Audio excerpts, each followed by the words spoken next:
Villa Park is tonight's venue. It's Aston Villa versus PSG in the second leg of the UEFA Champions League quarter-final. The first leg belonged to PSG with a 3-1 win. However, we are back at the fortress that is Villa Park to overturn that 2-goal deficit. It's going to be yet another incredible night. Still everything to play for. A place in the semi-finals up for grabs. Can Unai Emery's side give us another historic European night? Excites an era dripping with ambition, looking to match the fine achievements of the past here at Aston Villa Football Club. Ollie! 1-0.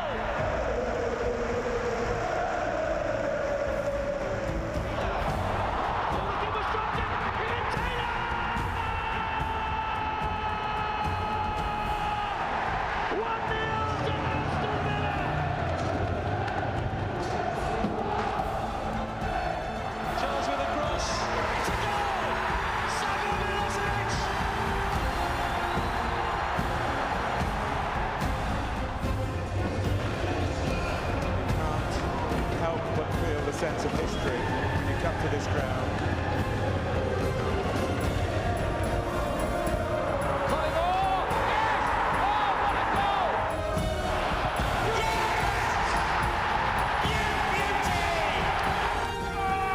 It's incredible! Aston Villa won, Bayern Munich 0. We believe in our support and we believe in Villa Park.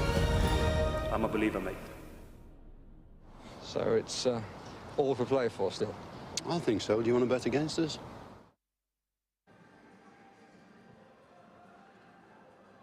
What an iconic line that was, and ever so apt from Ron Saunders. Never has it counted more than tonight. This is Matchday Live and Villa TV. My name is Kate Tracey, and alongside me, Lee Hendrie and Alan McInally. Do you want to bet against us? No. Listen, this is going to be a night for a lot of people to remember. The journey we've had. I was speaking to people coming in and they were like, 3-1, probably don't have much of a chance. They look really good, Al. And I went, yeah, they are. I mean, they're deeper into their journey than we are. Much deeper into their journey. And you expect Paris Saint-Germain probably to be a little bit ahead of us. But nevertheless, if we score the first, this place is going to be, honestly, I cannot wait for 8 o'clock. Is it 8 o'clock? Quarter to 8 o'clock. You're jet lagged from last week, it's fine. This place will be bouncing. Now, I'm not for 1 minute thinking they can't cope with an aggressive fans, a different stadium, etc., etc., because they've already done that. They've been to Anfield and have gone through that. But you just never know. You genuinely just never know.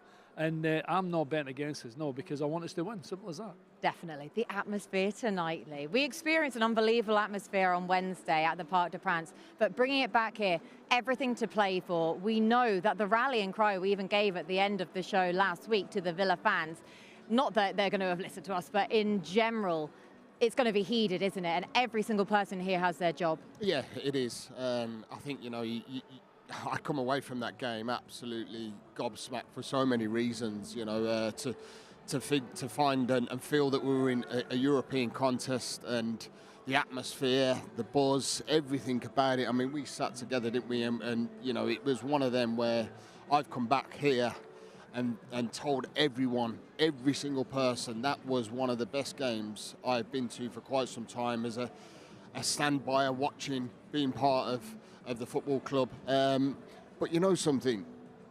We're back here. This is our place. This is our forte. And this is where I've actually got dropped off at the top there just to feel the buzz walking down here, walk past the PSG fans who have come in their numbers. There's a lot of them already in here.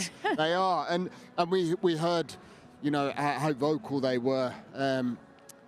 Welcome to Birmingham. That's all I've got to say, because I'm sure this place will definitely match what they were all about. As much as we know the fans are going to be behind us, and we'd expect that as players. The players are arriving now, excuse me, expecting that loud noise, the noise against Juventus, the noise against Bayern Munich. So it's not going to be alien to our lads either, for God's sakes. The only thing is, in terms of a football sense, and we'll get to the football side, I'm just going to throw it in now, there is a bit of a realism. I've been saying to people, and I said it at the very top of the show, their journey, they're deeper into their journey as a European force. But you've got to say where we've been in 2 years ago, for us to be in the quarterfinals against PSG with an outside chance of getting to the semi-final is absolutely astonishing what this manager and these players have done, genuinely. And I go back to the game on Saturday against Southampton, which is equally as important, if not more, to make sure we keep that domestic side. Do you know what I mean by that, Lee? Yeah. After the result in Paris, feeling a little deflated, but at the same time thinking, all right, okay, yeah, fine. No, we haven't been beaten that kind of comprehensively before, but we'll still have an opportunity that Lee said we've still got to come to Villa Park, and we've already showed at Villa Park we can take big teams on, which we have done, including beating Bayern Munich. Exactly that. Let's just talk about that briefly, about the journey that Villa have been on in Europe so far. Back in the Champions League, the first time in the Champions League in its modern format. As Alan said there, Bayern Munich, no one who was here that night will forget that. But just overall, what were your expectations at the start of this in comparison to now? Do you know what? I think it was just to sample what we could possibly be achieving from now to the future. You know, having the likes of Juventus here, having the likes of Bayern Munich here, and you know, letting the fans actually re-establish what this football club's all about. The history of being in Europe and playing in these contests, they're different level. They really are, and we've seen that. We have seen that on our journey. You know, Bayern Munich. I mean, this place was as close to it will ever get. In the fact that the atmosphere and the buzz around the place and what we could actually achieve. And I went into this competition thinking, do you know what? This will be something that's going to have a taste for every single person's appetite. Fans, the players, the staff. And I'm not expecting to go and win the Champions League. I'm not going to sit here and say that I thought we were ever going to win it. We're sitting in the quarterfinals and we're in a fantastic position. We've got our home leg, which is our advantage this evening. I know that we conceded late on, but football's a funny old game and it's an old cliche, but do you know something?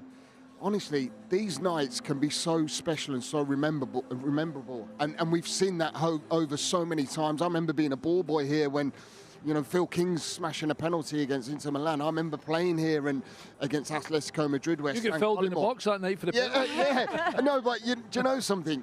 These are special nights, and this is where, you know what, I think I'm going back to the game at PSG, and I'm thinking here, this is a bit of a free hit for us, by the way, because everyone's thinking we're out, we're done, we're gone. We're not. This is the Champions League. We've got an awful lot to play for. And Alan made a really good point. You can literally go into that Premier League fixture, Southampton, who are relegated. You know, they're down and out. We probably could have felt so low from that game. But do you know something? We didn't. We showed massive character. And that's what we've got to do tonight. We need big players. We need big performers that are going to step up to the plate. It's our advantage tonight, and I feel that we could take that tonight. Sorry, I was going to ask me. What are you going to ask me? Ask me. How it's turned, how the presenter question. I'm only saying that because I know this is going to be a good question. Okay, well, it's about the 12th man and these nights as a whole at Villa Park. And it says up on the whole 10, doesn't it? It is the 12th man. And the rallying of the troops and everything that we've been saying, it's an absolute privilege to be here on these nights. This is everything we wanted. To finish fourth last year, we're for these nights. Eve alone, who does the incredible job on match days in terms of the experiences, the tifos, the fireworks, everything like that. You just have to look sometimes at the wider picture of these nights and just take a moment. I can't believe I've given Eve a name check on the TV. I just hope I've got the pronunciation of the surname correct. She'll be furious that we've even mentioned her. Yeah, you're right. And listen, I don't know how do I word this properly. In my football career, we used to bounce off anything that the home fans can give you, and they were big crowds. And I'm talking about at Parkhead with Celtic, in Munich, obviously, here at Aston Villa. By the way, shooting in at that end is the most favourite. I mean, it's unbelievable. I mean, in all seriousness, even though there's not a wind, they can suck the ball in. Yeah. I mean, it does. It really means something. The first throw in, the first tackle, the first corner, the first anything. The boys have to be behind the lads today, and the boys and girls, rather, I should say, and they will be. This is a special occasion for Aston Villa. And I genuinely don't know how much of the 45, 46,000 people would actually have believed it would be in the Champions League quarterfinals against PSG. And we didn't. Okay, we were under pressure against Paris Saint-Germain, and we kept the score to the 3-1. Could have been more, it wasn't. It puts us in a position where the manager has been speaking all week about, you want to make history? Here's your opportunity. And that's what it is. But we won't do it alone. and we will do it with the fans, and that's an advantage for us tonight. It's not an advantage having Paris on the left-hand side, although I'm sure they'll make some noise. Oh, the fireworks have already been going on outside the ground. So yeah. Exactly. But here at home, I think Lee quite really said, and Lee mentioned something was quite good about our I don't like the word bounce back ability because I never brought it up, but our bounce back from a defeat this season has been really good, especially here. And someone said, I don't know if I'm right, we're undefeated for quite a lot here, 15, whatever it is, and that's including in Europe. Yeah. And we have gone away to Bruges and got beat 1-0. We have gone away to Monaco and got beat 1-0. But coming back here, we've always managed to get the right result. And that's important tonight, to have that mentality, to have that character as a player, to say, give me the ball. I want the ball. Don't go and like hide in this game. You know, be as expressive as you can be. The manager will pick his team. You know the plan. Go and give us your best. That's all I'm asking of you. Give me your best. And I don't think MD will complain about anything as long as the lads give us everything they've got. Right, let's take it back to Wednesday night then. It feels like a relatively quick turnaround. PSG literally haven't played since Wednesday night either. Starting lineup, what were your initial impressions with Rashford starting in that first 11? Do you know what? I obviously speak to a lot of Villa fans as well, and you know, a lot of people did actually criticise him, but he was playing a completely different role. He really was, and I tried to relay that to the people that I'd spoke to. You know, you couldn't really judge Marcus on that performance that evening, because at times in that second half in particular, he was more or less a centre midfielder, because we were trying to bring the tie back at a 2-1 defeat. So, listen, I don't really look at whose performance, who did well at PSG, because I do feel it'll be a completely different contest here. I knew that we were going to sit and probably be defensive, which we were. Unai's had a plan to certainly bring something back here, so the tie was still alive, which it still is to a certain extent. You know, it's not over by any stretch. But I didn't look at Marcus and go, "You had a bad performance." He was isolated a lot. He didn't have a lot of support. We were back in numbers. They were very frantic, quick on the turnovers, good with the football, and he didn't have a lot of ball, so it was hard to really judge his performance. But when he did get the ball at times in that first half, he did look like he could cause problems. I think it'd be completely different tonight. I'm not throwing you under the bus here, because we know we love Marcus. He's one of our players. Would you play him in the same position tonight? No. So that answers your question, apart from the long one that he gave you. Because I don't think he played that particular well for us, although he tried his hardest for us. And to get into the game is really difficult if you're on your own up top, because most of the time you're either playing with your back to goal, so you have to hold it up, or I'm asking a question of you. If you're playing on your own up front there, I'm asking you, I want you to try and nick the ball once or twice, because they'll be playing it out. Vitinho gets the ball. I want you to, and he was dropping almost the other side of Vitinho. I want you to, Marcus, try and just nick the ball once for me, maybe even twice. You're our first line of defence. And that was the one where I was like, you need to work really hard. It's like, give me 1 hour, and you've got nothing else to give me. And the only thing that I would say was like, come on, Marcus, you've got this here. And maybe it's a hard position to play. It was a big onus on him, Al. It was a big onus. Huge. On and the other thing that Lee quite rightly says was his opportunity to win the ball was almost nil. I mean, I don't know how many touches he got, but there weren't many. I remember, I'll never forget this, I remember playing with Aston Villa against Liverpool, and Jan Molby, who was an unbelievable footballer. So you had Stevie Nicol, Hansen, Gillespie, you know, all the McMahon and all that. And I remember the Graham Taylor coming in at half-time and say, many times you touched the ball? And I was like, 5. Because all we were doing was chasing chances. Because Liverpool with John Barnes and all that, they were so good. Yeah. And it wasn't until the second half that we changed everything a little bit that we managed to get into the game. And maybe that's what the manager may be able to do. I do know what you mean, and I totally agree with you. I actually felt that I probably would have played Ollie, if I'm being quite honest, because I think Ollie offers a little bit more and probably a little bit more work ethic. I'm not sure that. Listen, Marcus hasn't played centre forward. Again, live for quite TV is a some wonderful time. thing. The fact that the sprinklers get us every single Get back in, Champions get League back night. Lee absolutely Oh my like word. That a was dog out of the sharp, that traps was. there. However, Sorry, it's an old- nicely taken. I would happily stay in position. Right, lads. It's we're an gonna- old jacket. It's all right. It's an Yeah, old don't worry jacket. about it. Right, lads, Fine. we're going to talk about Morgan Rogers' goal. Of course, Villa were pinned back for the first 20 minutes. Morgan Rogers, though, we said it's going to have to be a well-worked goal. It's going to have to be clinical if Villa are going to score at the Parc des Princes. Morgan Rogers straight away then with a really well-worked goal here, Alan. Talk us through it. Yeah, brilliant goal. I mean, John McGinn does unbelievable here because he reads the position of where the ball might be, and as the ball comes back, you can see he's thinking, I can nick this. But this is where now composure has to come in. So he cuts inside. That's a brilliant pass to thread it. It's a lovely overlapping run. Morgan, what have you got to do? Trap the back post. Honest to God, that was as good as the football we've seen from Villa that night. It was absolutely fantastic. And put them right on their heels. Naturally, we have a little bit of royalty that was absolutely delighted with. And Morgan Rogers bags himself another goal away from home, incidentally. Because what do you want your midfield players to do away from home? Get in the box. Tielemans, absolutely phenomenal. It was the best move of the night in terms of, for us, and a really, really good goal. Now, okay, we weathered the storm a little bit, but at that point we were like, and I was only quite happy to the point I said, I thought we would score. I thought we had enough that we would score, and we did. It's just that after that, they wouldn't give us the ball back, and that was, that was kind of unfair. McGinn's part of this goal as well. The Brilliant. physicality that he had, So which good. PSG aren't used to. And we were talking about him afterwards. In terms of the Villa perspective, was it a man of a match performance from the Villa point of view for John McGinn? He was crucial to that goal. It was, and listen, there's always a little trigger point, isn't there? And John always seems to have that, doesn't he?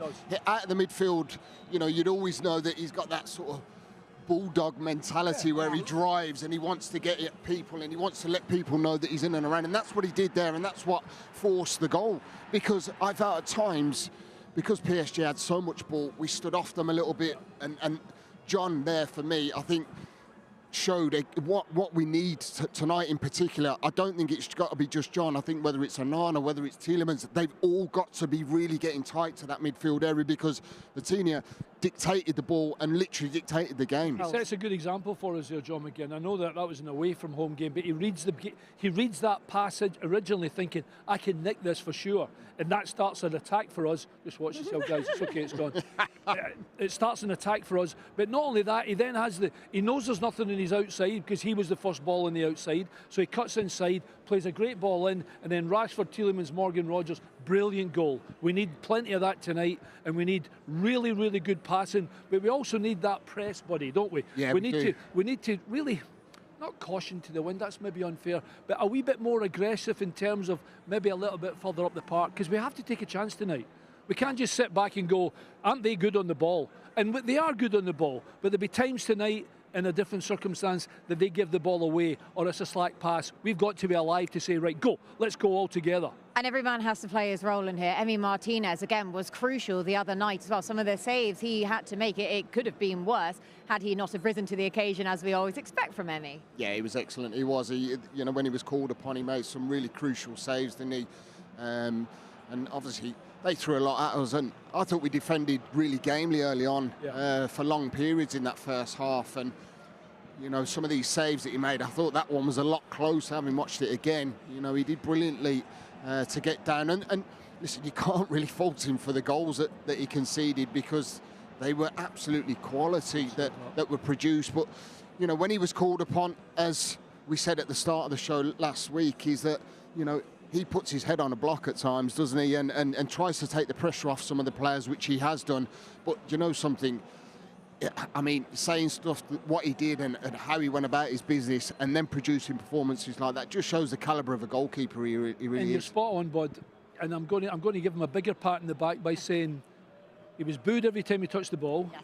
He was the #1 enemy guy in the whole of the stadium, and his character and professionalism in the job he played was brilliant. There was no histrionics from him. There was none of he almost ignored the fact that they were booing him. And that was one of my worries, that I thought he might actually act up to it and get it more. He almost like, nothing. Yeah. Don't care. I know you're going to boo me. And his performance was exemplary and didn't get involved in anything whatsoever. And he set an example as well to the other players to not even remotely take the bait of anything that they did over there. And tonight will be a different night for him, of course. He will have everybody on his side. They might boo him a little bit, but it'll be drowned out. And the big man with a bit of luck will ping one right over the fullback, pass it into the middle, and Ollie Watkins will tap it in. Because that long diagonal from him, as he gets out to the edge of the box and maybe even a wee bit further, depending on where our fullbacks or our centre-backs are, and he can put that one in behind and get them turning and get them facing their own goal. That's important for us tonight. Emmy setting the example, as does Unai Emery, who, as always, sat down with the media yesterday for today's pre-match press conference. We competed there like we planned. And the result we achieved was not really the best result. But we were in good balance at the end of the match for the second leg now. And now the objective is to win. Is enough to win? Of course, with one goal is not enough. But if we are winning, we can be close.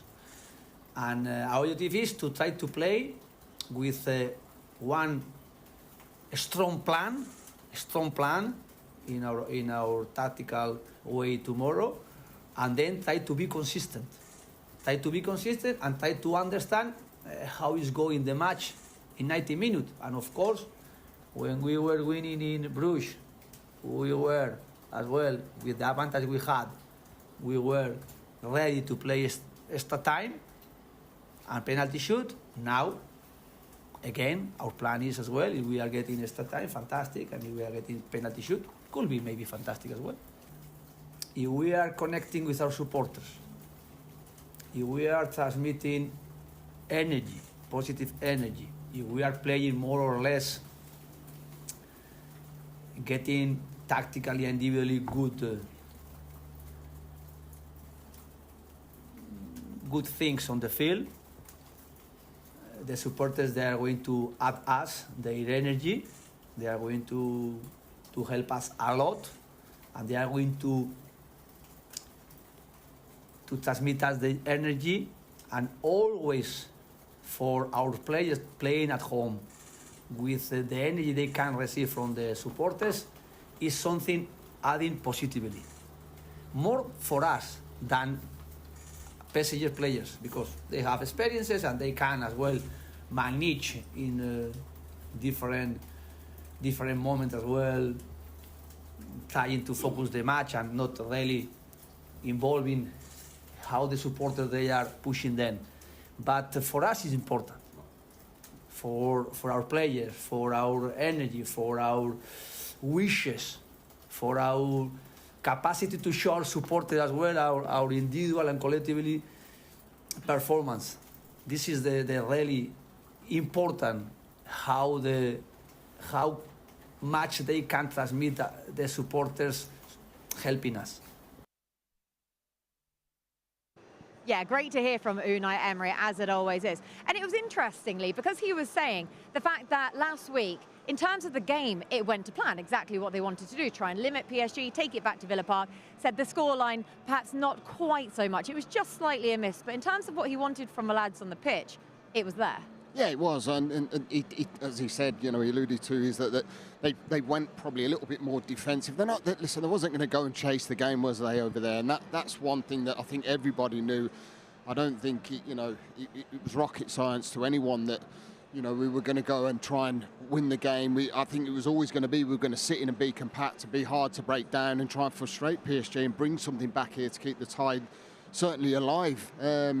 But, there were some decent performances. I thought defensively we were very, very good. We need another strong defensive performance tonight. I know we touched on Emmy in goals, but, the back line was very good. Even Matty Cash, I actually thought he was aggressive in his approach. Obviously, he gets his yellow card, and I think that changed the whole perspective of the back line.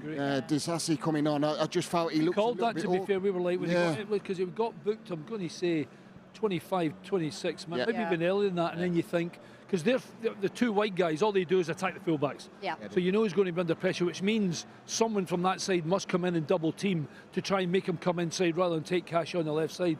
So it wasn't really that surprised that he maybe took Cashy off, but that's just protecting the team. Yeah. Nothing against Matt. because Matt was good, really good, trying to nick the ball, trying to nick the challenge. Against Kvaratskhelia, no mean thing whatsoever. Who incidentally left his foot in as well. He's a dirty which incidentally, which I like about him, to be fair. He is phenomenal. Yeah, exactly. But at the same time, it was a difficult situation that Matt got to half time. I did well there, not swearing. Very well. We haven't been cancelled just yet. But nevertheless, and then obviously kind of forces changed upon us then, and then you kind of juggle the pack a little bit. But I think Lee's right. I think our defensive, I nearly said problems. The problems we had in defence, I thought we limited them to as much as we could possibly do with the amount of ball that they had. And there'll be circumstances in the game tonight that will be chasing shadows. That's when concentration has to be at top spot. And then also, if we're going to hit them on the break, that's what we really do really well. And with a bit of luck, somebody, either McGinn or Tielemans, starts something like that, and we go and put them under a bit of pressure. Right, let's talk about Southampton. And you said about the bounce back ability. I'm going to regurgitate that word because I know how much you like it. So to come back, yes, we know Southampton are already relegated, but there's something to be said about a wounded beast that is Southampton. The fact that they've still got something to prove, not to beat Derby's record. So it's not exactly a formality. Nothing in the Premier League is. What does that say to you, first and foremost, that Villa can go back and win 3-0 in the Premier League? I think it's a statement of intent. I really do. I think it's, back to the league situation. We still know what's at stake for us, more so. And that's why I was so impressed, because I think after midweek, as Al said, they put a good shift in hard work-wise. They didn't have a lot of ball to play with. They had to surrender an awful lot of football. So to come back and go to Southampton and put on a performance the way they did and win comfortably in the end, it really gave me a lot of positive sort of vibes going into this game, because it's easy to lay down and drop tools because you feel a bit downbeat after the result and you feel that it should have gone better and it could have gone better. Do you know what? It's the next game you prove that you can certainly produce a performance, which they did do so. And that's why I always say, and I'll keep saying it, momentum's so key in football. You go and get a result, you bounce back, the bounce back ability that Al says, and hopefully it continues on, doesn't it? Because here, we've been excellent this season here, and lots of teams will struggle against us. Definitely so. And for 3 subs to come off the bench to get the 3 goals as well. We've said about it all season. This is a squad game. Damian Vidagani tweeted after the game saying that we now have a 22-man squad. And for the fact that the 3 subs all came on, did their bit, just speaks volumes of that. Yeah, it does. It's a different game in terms of, you get to 62 minutes, you can make the changes and the whole dynamic of the game can change. So apart from the 3 points, my favourite thing is Ollie Watkins getting a goal. Yeah. The ball over the top.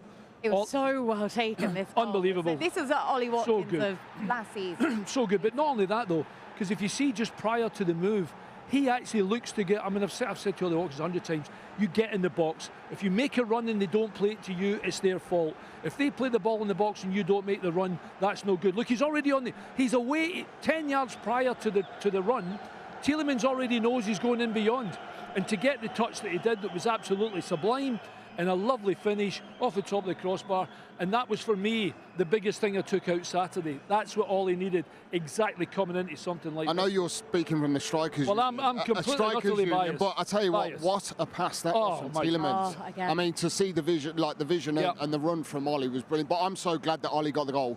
I think that'll do him the world of good. Who's on pens?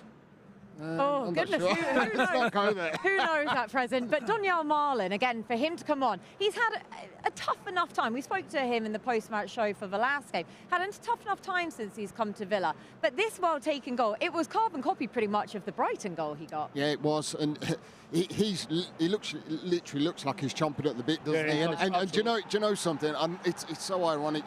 You leave players out, don't you, in a massive game this evening. And I tell you what, let's be honest, he probably would have played tonight, wouldn't he? The form he's been in, and he looks really hungry to get a shirt on and By the show way, that he's all about. You and I have just watched that finish. His first touch is a beauty, and the goal. You'd be shouting at the goalie, "It's okay, the net's going to catch this," because he absolutely nails it, full flush, right off the foot, right in the corner. And even that little bit of confidence for him, and obviously, he might play a part on Saturday. Obviously, can't play a part this evening, but nevertheless, the result on Saturday. And this is from the manager, not from Alan McInally, talking about our domestic form, That has to be consistent, and we have to keep us in a position where with a bit of luck we'll get European football next year. That's why I thought Saturday's result was so important, regardless of what happens this evening. And John McGinn to round it off as well. Of course, it didn't stem from the most ideal way with the missed penalty, but John McGinn, the run-up he was taking, he was in line pretty much with Asensio to be taking that run-up. And then just to seek out the danger, the opportunity for John McGinn. Yeah, but this is so key in football, isn't it? Penalty takers. Look, I mean, just look. He is on the vicinity straight away, and I tell you, there's not many players that will do that, and it's so key. How many penalties do you see missed in football, and how many people or players do you see really following up and thinking, if he misses this, I've got a simple tap in? That's what John McGinn's. That was like the challenge he made that led to the goal at PSG. He actually shouted to Asensio, "Let the goalie save it." I'm sure. Pop it out to me just so he can score. But it's a thing in terms that's built into players that I don't mean I never say die attitude, but a reaction time in times of as soon as he makes a run up, he's almost coming from a little bit beyond the defenders to almost be at full pelt before he gets over, and the goalkeeper saves it and says thanks very much. It's a wonderful result for us, absolutely wonderful result. And with Ollie Watkins' goal, now just one off Gabby Ogbonlahore's record as well. Will that be playing on his mind, or will that just be something he wants to achieve? I mean, how much of an achievement is it? Oh, it's a massive achievement. Anything where you're breaking records and you're getting amongst the elite of the football club. You know, I don't think it'll be on Ollie's mind. I just think he'll want to score goals. I think Alan's a key man to ask that because he's a centre forward. I think, you know, we all want to score goals. We all want to break records. We all want to be at our best. And I'm sure Ollie will have that in the back of his mind. But I don't think it'll certainly play on his mind because I think the way that Ollie Watkins plays and the way he is, I think he gets on with his business and he gets on with his game. And I mean, I was impressed that he's come on and showed that hunger and desire the weekend. So he'll keep wanting to do that and he'll keep wanting to break records. So hopefully we'll get to see him at some point tonight and he might just bag yet another goal and continue this momentum. He won't be thinking about the record, Kate. He genuinely won't be. He'll be thinking about having 2 shots on the target in the first half, 2 shots on target in the second half. As a striker, you're like, if I get half a chance, I want to make sure I'm getting a shot on target. And that's the most thing he'll be thinking about tonight. The record will come. Don't worry about that. He doesn't need to worry about that. Well, the man who got on the score sheet last week was Morgan Rogers, and he was the selected player who sat down in yesterday's pre-match press conference. Yeah, there's massive belief. Most people wrote us off before the tie. The first leg, I think we gave a pretty good account of ourselves. Of course, there's details and areas that we want to improve on and learn from for the second leg, but ultimately we know what they're like now. We've played them. We're kind of more comfortable in that sense of already playing them, and listen, we know there's a task at hand. We know what we need to do, but we're excited. Under the lights at home, playing in this competition in the quarter-final, there's not many places better to be, and if anyone's going to turn it around, it's going to be us, and it's down to us, and I think we're excited for that challenge. We're looking forward to it. We know it's going to be difficult, but we're not saying we're going to do it by any stretch of the imagination, but we're definitely going to give it a go and go out to win 100%. We believe in our group, we believe in the manager and the coaching staff, and we're here for a reason. We deserve to be here. We've taken on any battle and opportunity that we've had in front of us this season, especially in this competition, and we've won the games that we needed to be where we are. So, yeah, you can maybe look and think, yeah, our name and club probably don't deserve to be here, but that's not how we look at it at all. We look at the players and the group we've got, and we think, yeah, we fully deserve to be here. We're fully competing, and we want to keep going and keep pushing. 2-legged ties, that's the whole purpose of it. You get your advantage at home, and especially in the position we're in, the second leg being at home, I think that's massive for us. I think we can create a real atmosphere. We've done it this season in the big games, not just Champions League, but in the big league games as well. They're a massive push and a massive boost for us, and we're going to need them again tomorrow night. It's going to be no different, and yeah, that energy, that feeling, that vibe sometimes is bigger than the actual game, in the sense of that's what drives you on. You can forget about all the tactics, all the intricate stuff that we're going to work on. Sometimes it's just about that sheer energy and heart and determination within the stadium that we connect with the fans connect with us, and sometimes that can just be enough to pull you through tough moments and to get you to where you need to go. So yeah, it's going to be massive. We need every bit of support, and yeah, we'll feed off that 100%. Yeah, great to hear from Morgan Rogers. And he just speaks so much sense, doesn't he? And the fact he was saying that no one even expected Aston Villa to be at this stage of the competition, but they are here by right, and he's saying that. Yeah, and he's spot on. I think we've said that from, pretty day dot, haven't we? We're here because we've worked hard at where we've got to. We've worked hard behind the scenes in the manager and his staff, getting everything right and getting things prepared for the Champions League. And you know what? We've been excellent. We really have. The early stages, we've worked hard. We played some big teams to get to where we've got to, and now we're sitting in a quarter-final, which is absolutely remarkable. As Morgan says, he speaks well. He understands the game, and he's still learning himself. Definitely, and he's also done an awful lot of learning about PSG, as he said himself in that press conference, the fact that they know what to expect now. I mean, it would have been a daunting task on the face of it anyway, and the football that they were playing.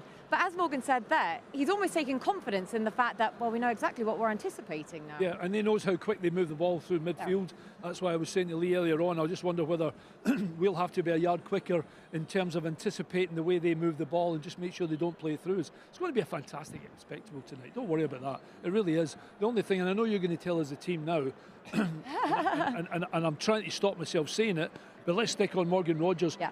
Big game for him tonight in terms of we hopefully will have a ball in areas where we didn't have it so much in Paris, and getting into the box or even coming deep from the box and getting into support.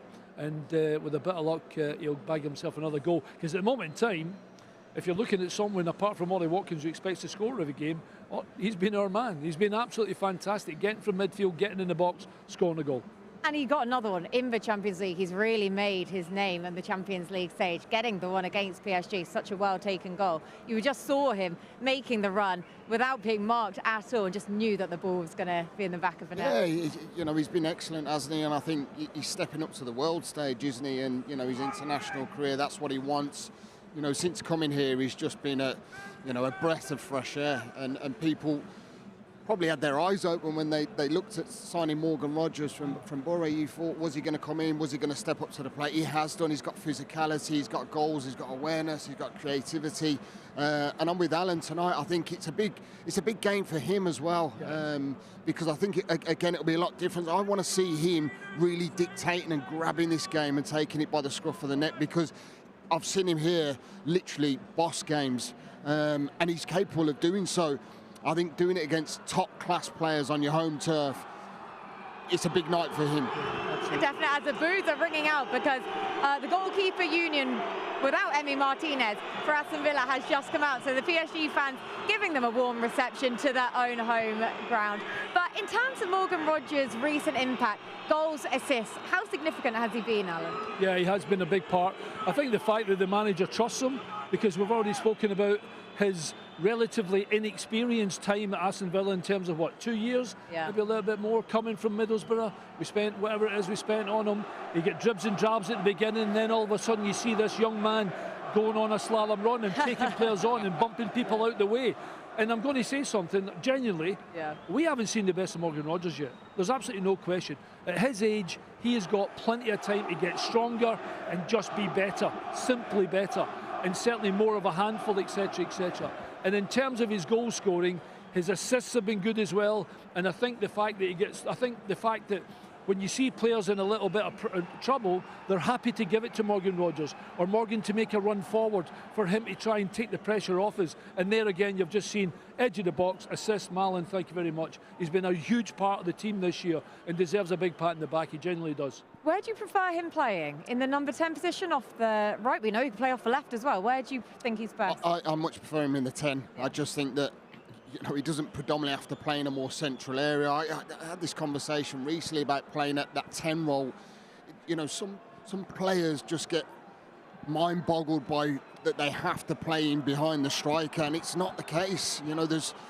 You watch the PSG side, and a 10 is not a 10. You go and play, you have the freedom to go and find spaces, pockets of space, and when he does do that, at times, he's unplayable because he's so clever. He's strong, his physicality where he can brush players off and find a pass. That's why I like him playing in the 10, because he's more involved. Sometimes playing in a wide area, you don't get the service as much. You're isolated, you don't always get what you want. But when you're in a central area, you can find them little bits of pockets of space where you can turn and be on the half turn. You agree with that? Yeah, I do, because and Lee's spot on and knows better than I do, because I always used to be playing normally up top or out on the wide right. But a number 10 means you can be a 10 in this side and a 10 in here. He likes to have that freedom, it seems. Yeah, you've got to have it as well, because you've got to be drawn to the ball, because if you're playing in that position, you're such a fulcrum in terms of the build up to the play, and almost not cheating a little bit, but just taking a step back beyond and trying to thread the ball through. Then you become a real danger, and I think that's where he's good. And he's a big lad, he's a strong lad, and that's how he carries the ball strong and can take it through. Even if he plays a little bit deeper, driving from midfield is a big thing. If you've got a player that's happy to run with the ball and is quick to run with the ball at his feet, you've got a superstar in your hand. Right, team news time. We have got it through from both teams. So, starting with Aston Villa. Now, of course, in goal, as ever, we have Emi Martinez, Luca Dean at left back, Pau Torres and Ezri Konsa in the centre of defence, Matty Cash at right back, Amadou Onana comes into the fray, Boubacar Kamara, John McGinn, our captain, Yuri Tielemans, Morgan Rogers and Marcus Rashford again in the number 9 position. So just one change then for Aston Villa, but Ollie Watkins is on the bench. And then in terms of PSG, they have 2 changes. Donnarumma is in goal, the goal scorer of last week, Mendes at left back. Pacho, Marquinhos, their captain, who was suspended for last week, comes back into the starting lineup. Hakimi, the right back, Ruiz, Vitinha and Neves controlling the midfield. Barcola comes in for Doué, who is on the bench, Dembele and Kvaratskhelia. Right, lads, starting with Aston Villa then. Just the one change, Amadou Onana. Lee, your face lit up when I told you the news that he was coming into this. What do you make of it? Oh, I'm pleased he is. I felt that, you know, when he came on, I felt he showed that little bit of grit and determination when he came on. And I know he's very physical, he's strong. He got about that midfield. I know maybe they were a little bit more tired, but I felt that maybe having someone like, I know we touched on John McGinn, the way he's, you know, his hunger and a desire to go and really squeeze and push and press people. I think Onana's got that as well, and I think he might have that bit more bite in midfield. I thought we missed that I did in the first leg. I think we're going to need that, because I don't think we're going to go gung-ho by any chance, and it shows that by the team that Unai's picked. He's going to box clever tonight. You know, he will sit in at times, and I think we need... I felt they overpowered us in midfield. I really do, and that's why I think when I seen Onana, I thought yes, because he will get around someone, he will kick someone, he will make them know that you've got a game on your hands tonight with John McGinn alongside him too. Give those options, but to be able to drop into the midfield 3 then as well, Alan, as he's saying hello to Austin McPhee, who well, with Amadou Onana back into it, will probably be the centre of the set pieces. Well, the first thing I thought about when I heard about Onana, I thought free kicks for, free kicks against. He's a goal threat, and hopefully in other terms, if he's defending our box, you know, he's 6 feet, whatever he is, he's a help to our defenders when they're throwing the balls in for Marquinhos and Pacho, etc., etc. But nevertheless, what Lee was rightly saying is, and that he can play in the middle of the park. Again, another player who's a real physicality in there and can maybe cause them a few problems. We might be chasing the ball a little bit, they have to be ready for that, but that's okay. But certainly in terms of free kicks for tonight will be very important. Corners for, very important. If the big man gets one flick on and Rashford bobs it in, we'll be like, brilliant. That's exactly what it was on for those particular situations. How do you neutralise PSG? We've seen Doué is on the bench, Barcola is in, but they've got their captain back. How do you neutralise such a fantastic team who have that such high press, such high tempo? Yeah, I mean, they're a very good side, and as you said, they make changes. Barcola's very similar, isn't he? You know, in the way he showed that he came on and showed that he's going to be dynamic. He goes forward and they play on the front foot. They're really positive sides, you know, wide areas in particular. I think if we can try and nullify that as much as we can and do what they did to us a little bit, and that's when we get the ball is, let's, you know, unsettle them, let's unnerve them. If it's 1v1, go and have a run at someone. That's what I want to see tonight, because that really impressed me about PSG, and that's what I say about our English game compared to the European game, is that was an eye-opener for me. And I wonder if they'll start as fastly.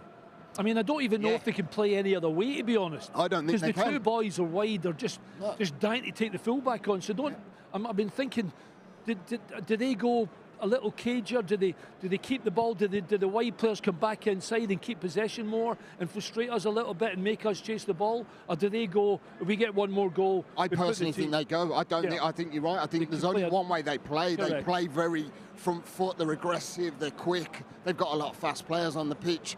I don't think they're coming here tonight and going to go, right, we've won the tie, we're going to sit in and we're going to be compact, because they've got too much quality on the field. McInally coming back into that back line, experience straight away. You know, it's going to be a tough ask, it really is, but I think they'll play the same way. But we need to take control tonight here. We need to ask more questions of them when we get the ball and go forward and take advantage of wide areas. And that's where I think that we will and we can win the game. Because that's exactly what they did to us. Yeah, they did. In Paris, they took control of the game, took it to us. So we've got to make sure when we get the ball, and I include our fullbacks in that.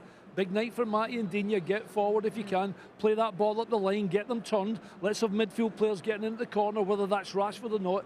They all play their part tonight, but we have to try and keep the ball as often as we can, or as much as we can, and have good passing, good pattern of play that will eventually create a shot on target across into the box, because that's exactly what they did to us, and we need to try and put them on the back foot, at least spot on there. Right, lads, we've got to go. So very, very quickly, score predictions, just a word, well, line. 2-0. We take them to extra time. And penalties. I've said 2-0. I was going to say 1-0, but it doesn't put us through. But I think not losing the game tonight in terms of the games we've got coming up. And again, I talk about our journey in Europe. And I don't want to sound ridiculous here, but there's no reason if we can't score the first, because I said we'd score in Paris and we did. If we score first tonight, we have a chance of getting 2-0, absolutely. I said one line, but to be fair, you pulled it back there. You managed to get it deserved in the end there with that rally right towards the end. Lads, a big thank you so much, as PSG's goalkeeping union are just coming out behind us, Donnarumma leading them out. But that is everything from us pitchside. Enjoy the game. Mark Regan, your commentator tonight, alongside Ian Taylor from 7:45 on Villa TV.